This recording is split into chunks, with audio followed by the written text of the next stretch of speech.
அஸ்ஸலாமு அலைக்கும், welcome back to our channel creating foods. இன்றைக்கி ஒரு செம்மையான டிஷ்ஷை பார்க்கலாம் வாங்க. அது எப்படின்னு பார்க்கலாம். இதுக்கு காலிஃப்ளவர், ஒரு ஃபுல் காலிஃப்ளவரை சின்ன சின்ன பீஸாக வந்து எடுத்துருக்கோம். க்ளீன் பண்ணி எடுத்துக்கலாம்.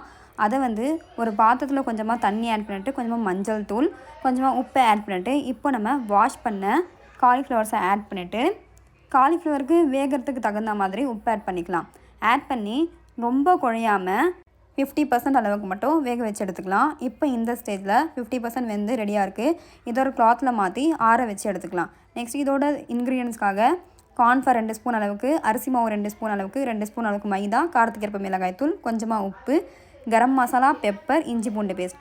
இப்போ இந்த ஒரு மசாலாஸுமே வந்து 2 ஸ்பூன் அளவுக்கு ஆட் பண்ணி நல்லா கலந்து எடுத்துக்க போகிறோம். அரிசி மாவு 2 ஸ்பூன், கார்ன்ஃப்ளவர் 2 ஸ்பூன். கார்ன்ஃப்ளவர் வந்து லாஸ்ட்டில் ஆட் பண்ணுங்க.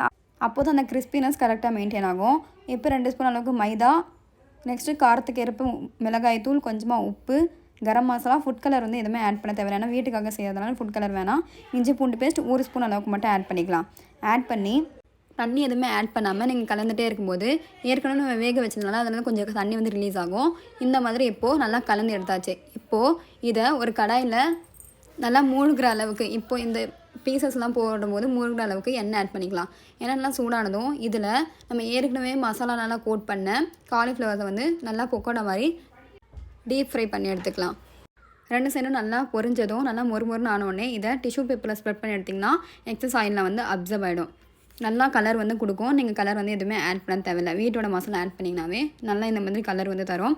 ஸ்பைசினஸ் வந்து நீங்கள் சில்லி பவுடருக்கு பதிலாக பெப்பர் மட்டுமே ஆட் பண்ணி செஞ்சிங்கன்னா அது கொஞ்சம் டிஃப்ரெண்ட்டான ஸ்டைலில் சூப்பராகவே இருக்கும். டேஸ்ட்டுமே அட்டகாசமாக இருக்கும். கண்டிப்பாக அந்த ரெசிபி கூட ட்ரை பண்ணி பாருங்கள் ஒரு முறை. இப்போ நல்லா பொரிஞ்சிருக்கு.